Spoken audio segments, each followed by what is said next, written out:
शासनपति भगवान महावीर, इनका धर्म संग धर्म तीर्थ में हम सब धर्म की वाणी का अमृत पान कर रहे हैं। ऐसे प्रभु महावीर के चरण सरोजों में अनंत आस्था के साथ नमन, वंदन, प्रार्थना, कृतज्ञता के भाव। आपके सामने भावना की चर्चा चल रही है। भावना, ये सारा संसार भाव से चल रहा है। क्या स्थिति है हमारी, हम स्वयं निरीक्षण करें।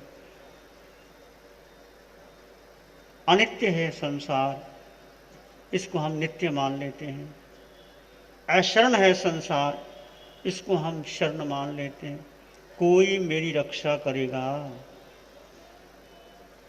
परिवार, पद, प्रतिष्ठा, संबंधी,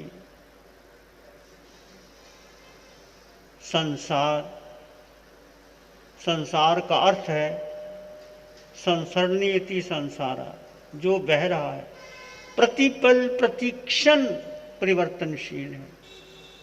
संसार के साथ शरीर भी क्षरतीति शरीरम, जो क्षीण हो रहा है।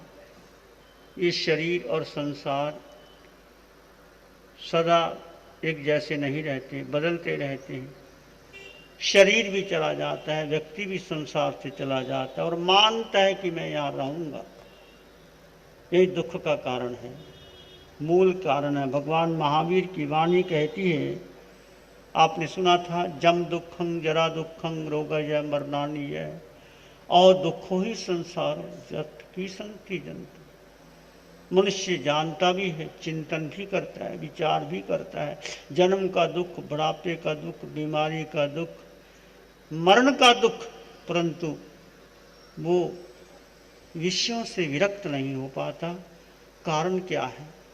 भगवान फरमाते हैं, मिच्छत परिदप्पा तिव कसायनं सुट्ठु आविट्ठो जीवम देहम एकं मनत्तो होदी बहिरापा। मिथ्या दृष्टि जीव तीव्र कषाय से पूरी तरह आविष्ट होकर के जीव और शरीर को एक मान लेता है, वो बहिरात्मा है। मिथ्या दृष्टि और सम्यक दृष्टि, बहुत बार सुन चुके हैं आप। मिथ्या दृष्टि का मतलब देखना, दृष्टि का अर्थ आपका विजन, दृष्टि का अर्थ आपका सोच, आपके विचार। दृष्टि का मतलब आपकी आंखों का आईना। यदि आईना कैसा लगाए, चश्मा कैसा, काला चश्मा है तो काला नजर आएगा, लाल है तो लाल नजर आएगा, हरा है तो हरा नजर आएगा, पीला है तो पीला नजर आएगा। तो जैसा आपका चश्मा वैसे आंखें रोशनी बता देती। दृष्टि क्या है? इस संसार में दो दृष्टि है, तीसरी मिश्र दृष्टि है। मिथ्या दृष्टि, सम्यक दृष्टि और मिश्र, दोनों मिली जुली। ये भी है वो भी है, दोनों का मिला जुला संबंध। परंतु दृष्टि क्या है? जो गलत है, जो नहीं है, जो हमारे जीवन को भ्रमाती है, जो हमें उलझन में डाल देती है, जो हमें रुलाती है, जो हमें दुखों की ओर ले जाती है, जो हमारे जन्म मरण का चक्र बढ़ा देती है, वो दृष्टि मिथ्या है। और सत्य दृष्टि, सम्यक दृष्टि, वो दृष्टि जिसका आधार सत्य पे है,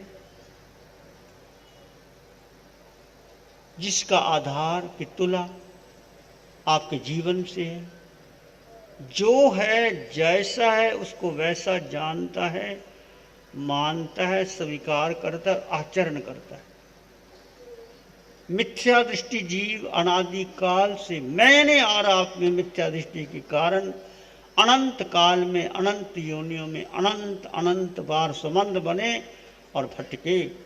बस अब संबंध ना बने, ये विचार कर लेना, जो बन गया तो बन गया, अब संबंध ना बने। तो भगवान कहती है मिथ्या दृष्टि। जैसे आप दूर से देखते हैं कोई व्यक्ति आ रहा है, आपको लगता है चोर है, दूसरे को लगता है नहीं तो मेरा मित्र है, तीसरे को लगता है नहीं ये तो मेरा द्वेषी है। दूर से देख लगता है चोर है, कोई कहता मित्र है, कोई कहता द्वेषी है। पर जैसे पास आए वो तो खंबा था, आदमी है ही नहीं। ये क्या है? अंधेरा है, तुम चल रहे हो, लगता है सांप, डर गए, कंप गए, पसीना पसीना हो गए, और किसी ने टार्च किया, सांपनी तो रस्सी है। ऐसी संसार है। ये मोह का आकर्षण बड़ा आकर्षित करता है। ये जन्मों जन्मों से इस मोह के कारण हम फंसे पड़े हैं। इस आकर्षण को जितना आप कम करोगे उतना आगे बढ़ जाओगे। तो भगवान ने कहा मिथ्या दृष्टि जीव तीव्र कषाय से, तीव्र कषाय, 4 कषाय, क्रोध, मान, माया, लोभ। एक ऐसा क्रोध कि बस उसको खत्म कर दूं, मार दूं, कभी झुकना ही नहीं, कुछ भी हो जाए सब खत्म हो जाए, उसको नहीं छोड़ना। ऐसे भी लोग हैं, वो समकति नहीं हो सकते, उसको सत्य नहीं मिल सकता। ऐसा मान, ऐसी माया, ऐसा लोभ, इतना लोभ, जबरदस्त लोभ। छोटी सी कहानी सुना दूं आपको। एक गांव में एक निर्धन व्यक्ति रहता है। कुछ लोग बहुत अमीर होते हैं, कुछ लोग मध्यम वर्गीय होते हैं, कुछ किसान लोग अपना गुजारा करते हैं। उस गांव में वो किसान, छोटा सा परिवार, उसके 3 बच्चे, पत्नी और स्वयं, थोड़ी सी जमीन, खेती करता है और गुजारा कर लेता है। मुश्किल से गुजारा चलता है उसका। पर बाकी के लिए क्या करें? खेती कभी होती है, कभी नहीं होती, कभी वृष्टि ज़्यादा हो जाती है, कभी अतिवृष्टि, कभी अनावृष्टि, कभी वर्षा होती ही नहीं, कभी बहुत होती है। तो सारा किसान खेती पर निर्भर करता है। खेती कर्मा सेती, वर्षा हो गई तो खेती हो गई, वर्षा नहीं हुई। ऐसे अनावृष्टि के कारण बेचारे की खेती भी नहीं होती। बाकी भी कपड़े हैं, बच्चे हैं, पढ़ाई है, बीमारी है, उसका कौन इलाज करे? बड़ी मुश्किल से वो छोटी सी जमीन, एक बैल की जोड़ी, स्वयं खेती करता है, अन्न पैदा करता है, गुजारा करता है। पर कर्ज चढ़ गया, खेती नहीं हुई। एक साहूकार के पास रुपए मांगे, और साहूकार ऐसे तो पैसे देते नहीं, ब्याज देते। कई जगह ब्याज पर ब्याज, चक्रवर्ती ब्याज, कंपाउंड इंटरेस्ट, फिर 5%, 10%। ऐसे भी लोग हैं। कोई रीजनेबल ले लो ना। मुसलमान कभी ब्याज का धंधा ही नहीं करते, ब्याज लेना ही नहीं। ये ब्याज का धंधा तो हमारे चलता, मुसलमानों के यहाँ कोई ब्याज नहीं होता। उसने सेठ से कर्जा लिया, अब कर्जा कैसे उतारे? जब खेती नहीं होती, पैसे नहीं होते, क्या करे? 2-20 साल बीत गए, 3 साल बीत गए, 4 साल बीत गए। वो सेठ बार बार वार्निंग देते, पैसे दो। कहता दूंगा, जरूर दूंगा। सेठ से रहा नहीं गया, ये देता नहीं पैसे, इसके पास खेती भी करता है, घर है। बस सेठ को गुस्सा आ गया। मैं बात कर रहा था अहंकार की और क्रोध की। उसने कहा ये मानता नहीं, उसकी कुर्की करवा दी, कोर्ट से स्टे ले आया। उसकी जमीन, उसका घर बेच दिया। जब वो आया सेठ, वो किसान गिड़गिड़ाने लगा कि रहम करो, वर्षा नहीं हुई, जब वर्षा होगी तो आपका पाई पाई चुका दूंगा। सेठ ने कहा मुझे कोई मतलब नहीं, कितने साल हो गए, 4 साल हो गए, मैंने पैसे दिए, कमाए हैं मैंने, पैसे ऐसे वृक्ष पर नहीं लगते, मेरा साफ कर दे। क्या करे बेचारा, देने वाले गरीबी ना देना, देने वाले गरीबी ना देना, बदनसीबी दे देना पर गरीबी ना देना। गरीब व्यक्ति जानता उसकी क्या स्थिति होती है। जिसके पास पैसा, वो पैसे की कदर नहीं समझता। और तुम्हारे बच्चे जो अमीर बच्चे हैं, उनको पैसे की कोई कदर नहीं होती। मेहनत से कमाया हुआ, बच्चों को कहो मेहनत से कमाए और अपना खुद काम करे। उसने हाथ जोड़े, नहीं माना, कहता मेरे पैसे पूरे करो, ब्याज के साथ मेरे पैसे लेने। उसने जो उसकी बैल की जोड़ी थी वो भी कुर्क करवा दी। उस किसान ने हाथ जोड़े, अन्नदाता, इस पर हमारा गुजारा चलता है। ये बैल नहीं रहेंगे तो हम खेती कैसे करेंगे? रहने दो।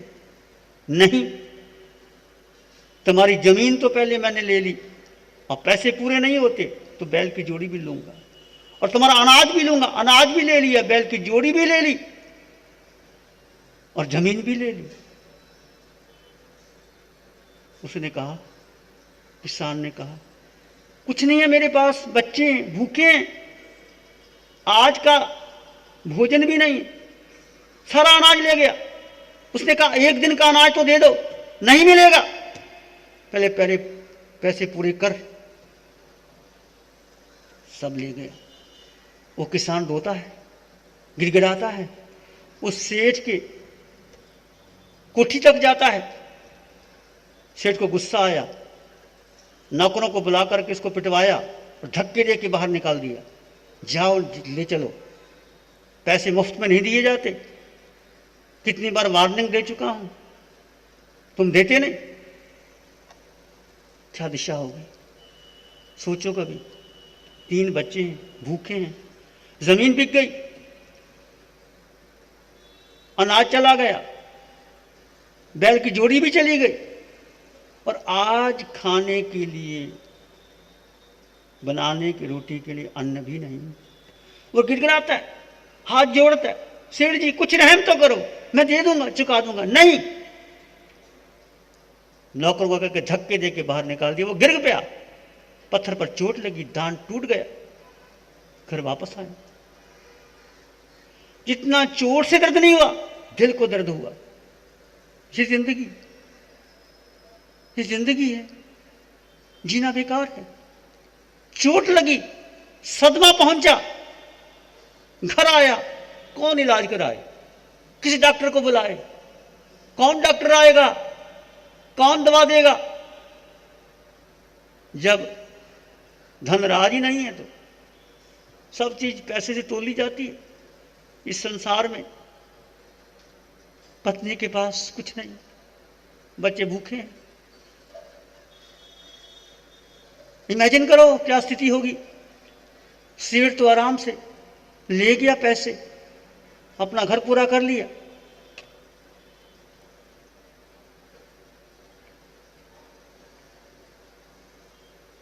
देखते देखते प्राण चले गए, प्रभु को प्यारा हो गया, संसार से चला गया।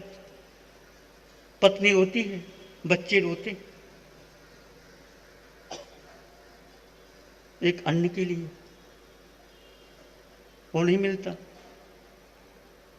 ऐसी भी स्थिति हो जाती जब व्यक्ति धन के लिए इतना आगे आ जाता है, कुछ देखता ही नहीं। धन ही परमात्मा, धन ही सब कुछ और कुछ भी नहीं है। उनका जीवन में कभी भला नहीं हो पाता। देर है पर अंधेर नहीं होती, प्रकृति न्याय करती है। कुछ ही दिनों में सेठ के घर में आग लग गई, सब स्वाहा हो गया, नुकसान हो गया, घाटा हो गया,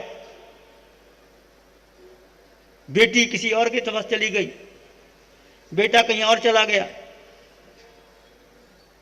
सेठ पागल हो गया। जो व्यक्ति पागल हो जाए तो क्या होता है? जो किसी के दिल को दुखाता है उसका दिल भी दुखता है, रह नहीं पाता। ये घर उजड़ गया, वो घर उजड़ गया, कहाँ गया पैसा? किसके काम आया पैसा? क्या करेगा पैसा?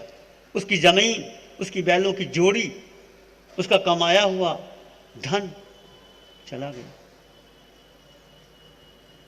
जीवन में कभी कभी ऐसी स्थितियां आती हैं। इसलिए विचार करना, ये क्रोध पत्थर की रेखा की तरह, कुछ भी हो जाए उसको नहीं दूंगा।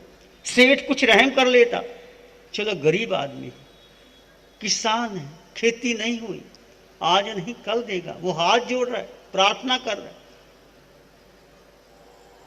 उसने एक नहीं सुना, उल्टा क्रोधित होता है, अपने नौकरों से पिटवाता है और बाहर निकाल देता है कि जैसे मेरी धन ही रक्षा करेगा। धन कभी रक्षा नहीं करता। वित्तेन तानम न लभ्येपमत्ते, भगवान की वाणी कहती है धन रक्षा नहीं कर सकता। धन सुविधा भी नहीं दे सकता। जब अंतर में सुख नहीं है तो सुविधा लेके क्या करोगे? भगवान की वाणी कहती है मिथ्या दृष्टि जीव तीव्र कषाय से अविष्ट होकर के जीव और शरीर को एक मान लेता है कि जीव ही सब कुछ, शरीर ही सब कुछ है, आत्मा वात्मा कुछ नहीं। युवाचार्य जी आपको सुना रहे हैं संवाद, बहुत ये संवाद सुनने लायक है। जीव वो सारी साधना जो आप कर रहे हैं इस राय पसेनी सूत्र के पर आधारित है। वो नास्तिक राजा कैसे आस्तिक बन गया, कैसे जीवन की दिशा बदल गई, मिथ्या दृष्टि से सम्यक दृष्टि बन गया। और जो मुनिराज के पास जाता नहीं था, उसका अपमान करता था, कभी संतों के पास जाता भी नहीं था। तुम अपने बच्चों को स्वयं संतों के पास भेजो, तुम नहीं भेजोगे, तुम नहीं आओगे तो तुम्हें धर्म नहीं मिलेगा।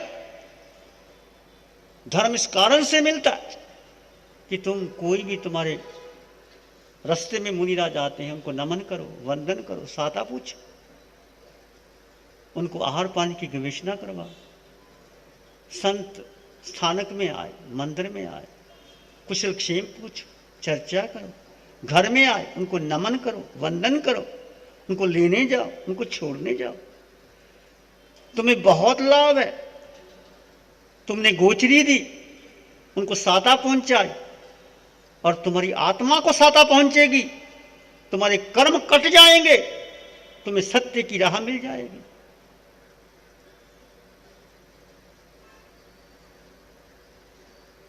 महावीर के पहले भाव को याद करो, 27वां फल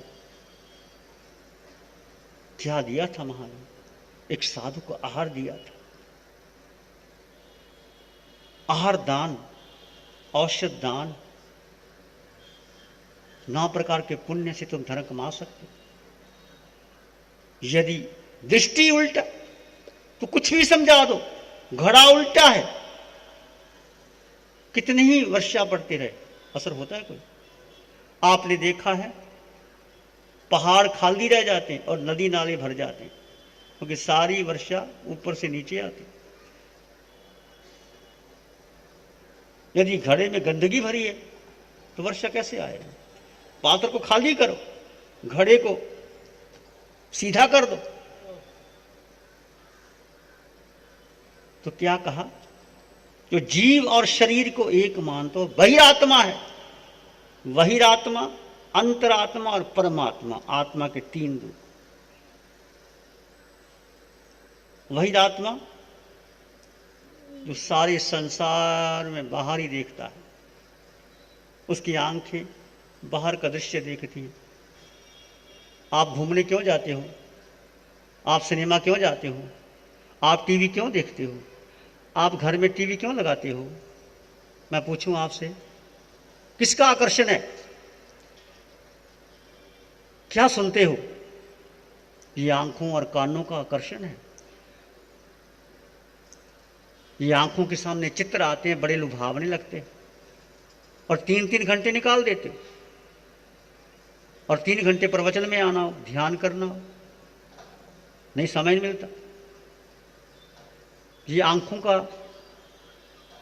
देखने की दृष्टि, और कितने दृष्टि देखे से आंखों ने, कानों ने कितने संगीत सुने, नासिका ने कितनी सुगंधी दुर्गंधी ली, जिह्वा ने कितना रस लिया, शरीर ने कितने कपड़े पहने। क्या शरीर को आराम मिल गया? विश्राम आ गया? तो जो बहिरात्मा है वो संसार को ही मानते हैं, आत्मा शरीर को एक ही मानते हैं, आत्मा है ही नहीं। 5 तत्व का पुतला है, पृथ्वी जल अग्नि वायु से मिला हुआ आकाश विलीन हो जाता है, खत्म हो जाता है। खाओ पियो मजा करो। 4 वाक थ्योरी है, ऋणम कृत्वा घृतम पिबेत, कि घी कर्जा ले लो, घी जरूर पियो। पुराने जमाने में घी पीते थे, आजकल तो ना घी है ना तुम पी सकते हो। आजकल क्या है तुम्हारे पास? ना दूध शुद्ध आता है, ना घी आता है, ना मक्खन आता है, ना फ्रूट, ना सब्जियां, सब मिलावट।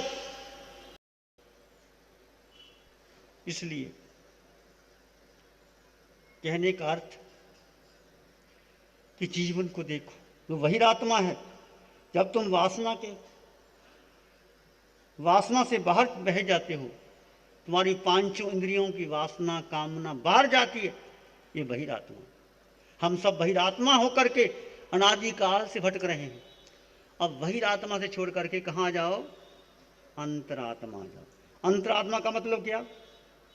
जब तुम्हारी चेतना ध्यान के भीतर चली जाए, बाहर का आकर्षण छोड़ करके ध्यान के भीतर चली जाए,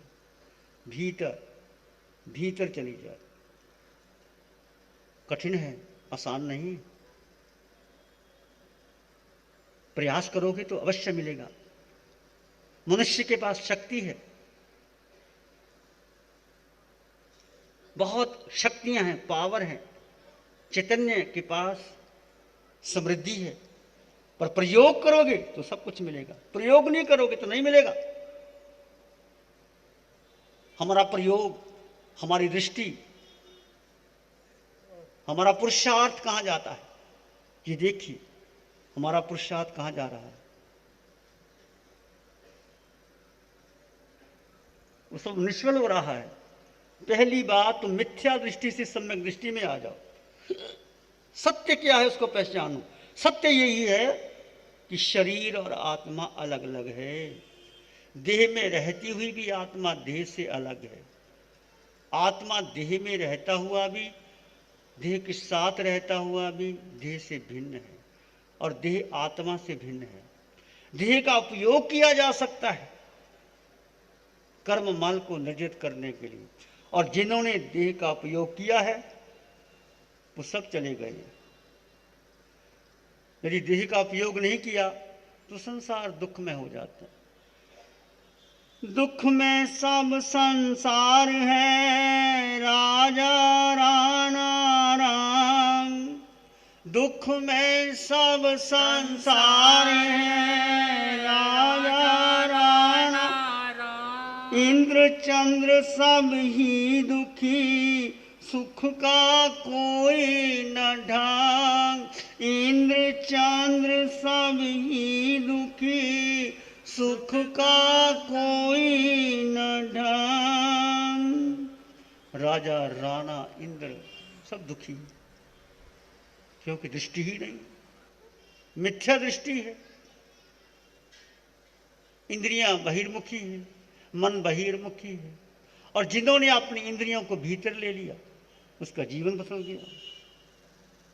धन्ना और शालीभद्र कितनी समृद्धि थी, कैसा परिवार था। एक घटना घटी, छोटी सी घटना घटी।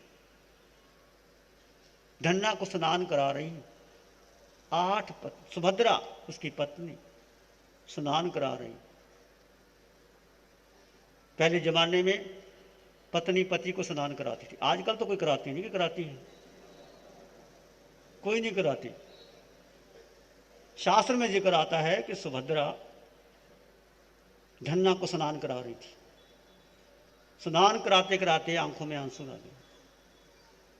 अब धन्ना की पीठ पे पड़े, गरम गरम आंसू, ठंडा पानी। धन्ना चौंका, ये क्या हो गया? सुभद्रा, तेरी आंखों में आंसू, क्या चाहिए? तू मुझे प्राणों से प्यारी है। 8 पत्नियां थी, एक नहीं 8। तुम्हारे तो एक भी काबू नहीं आती, और 8 को छोड़ गए। शाली बदर की 32 पत्नियां, पत्नी को छोड़ दिया। कैसे छुट गया? ये सब मोह का जाल है। जब तक मोह है नहीं छूटता, मोह टूटे सब टूट जाता। धन्ना ने कहा, सुभद्रे क्या चाहिए, क्या दुख है, मैं तेरे दुख का दूर करूं। क्या इन्होंने कुछ कहा है? आंखों में आंसू के, क्या करूं पतिदेव, भाई दीक्षा लेना चाहता है। आंखों में आंसू आ गए। धन्ना ने कहा, दीक्षा लेना चाहता तो फिर ले लेता क्यों नहीं? कहते 32 दिन के बाद लेगा, एक एक पत्नी को रोज छोड़ेगा। धन्ना ने कहा, कायर है, 32 दिन की जरूरत क्या?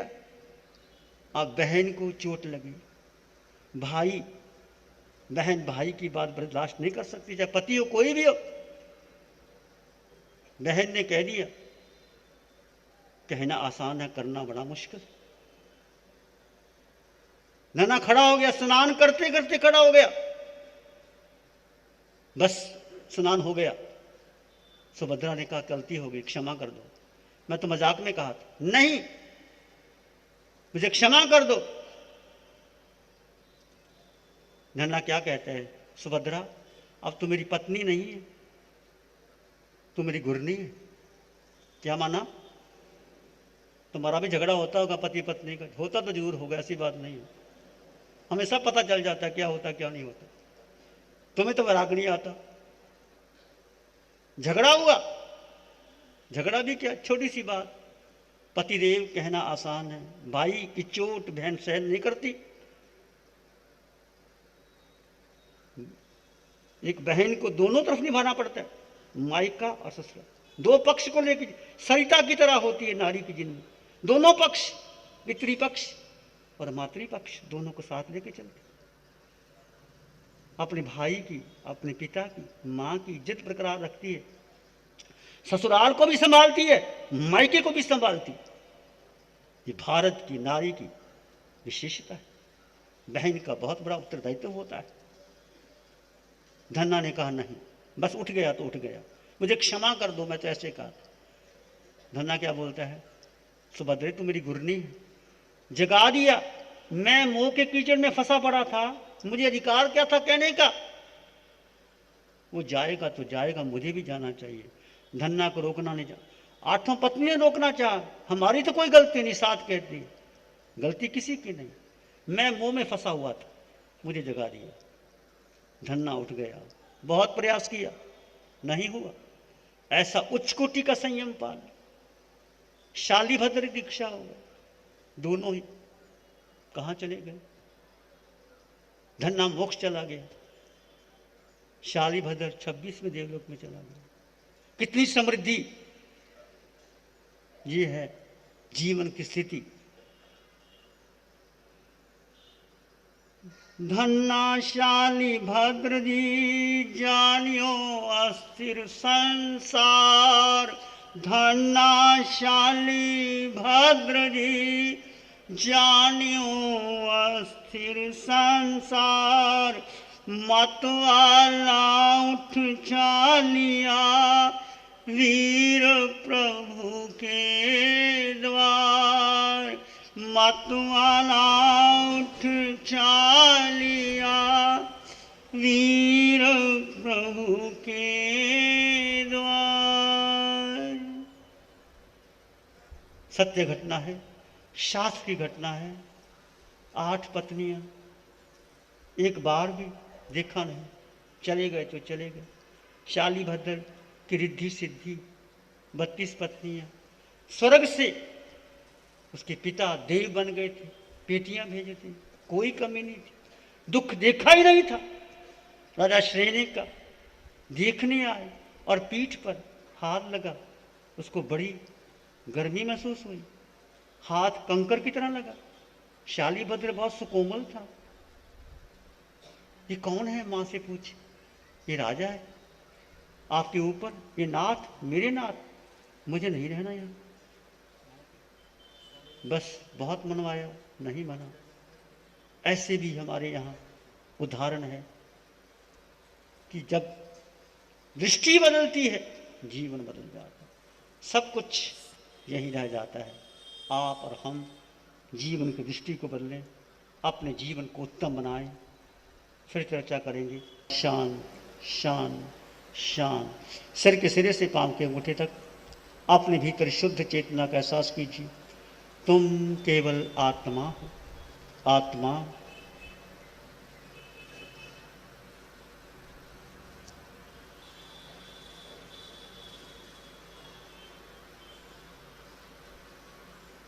सिर के सिरे से पांव के अंगूठे तक अपने भीतर शुद्ध चेतना का एहसास कीजिए।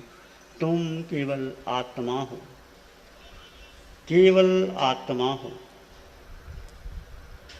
यही सत्य दृष्टि है, यही सत्य है।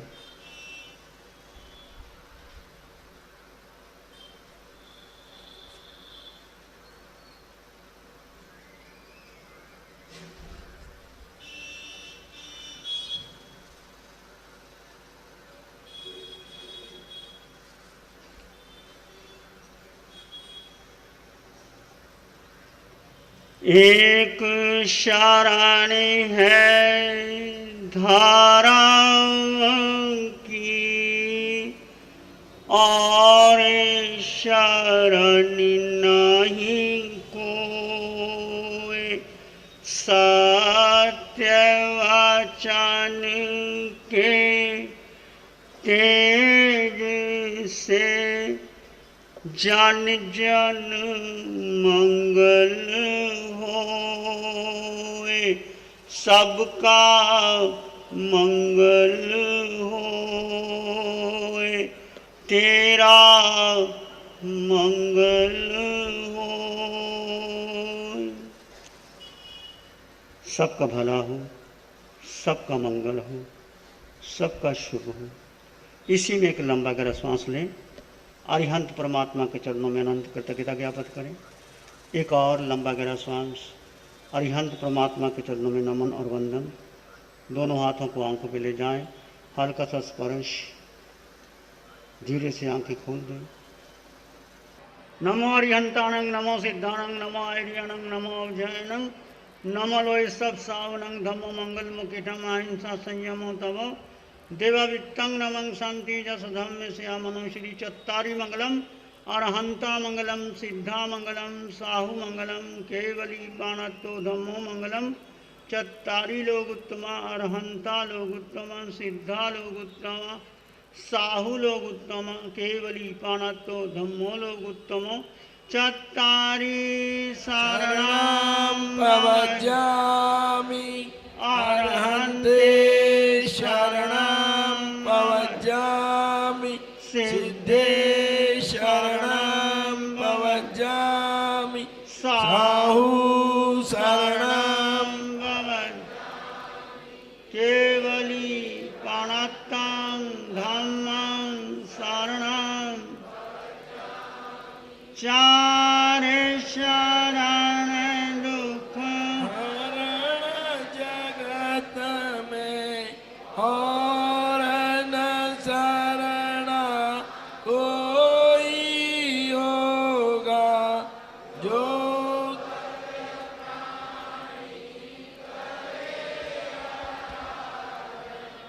उसका अजर अमर पद होगा, उसका सदा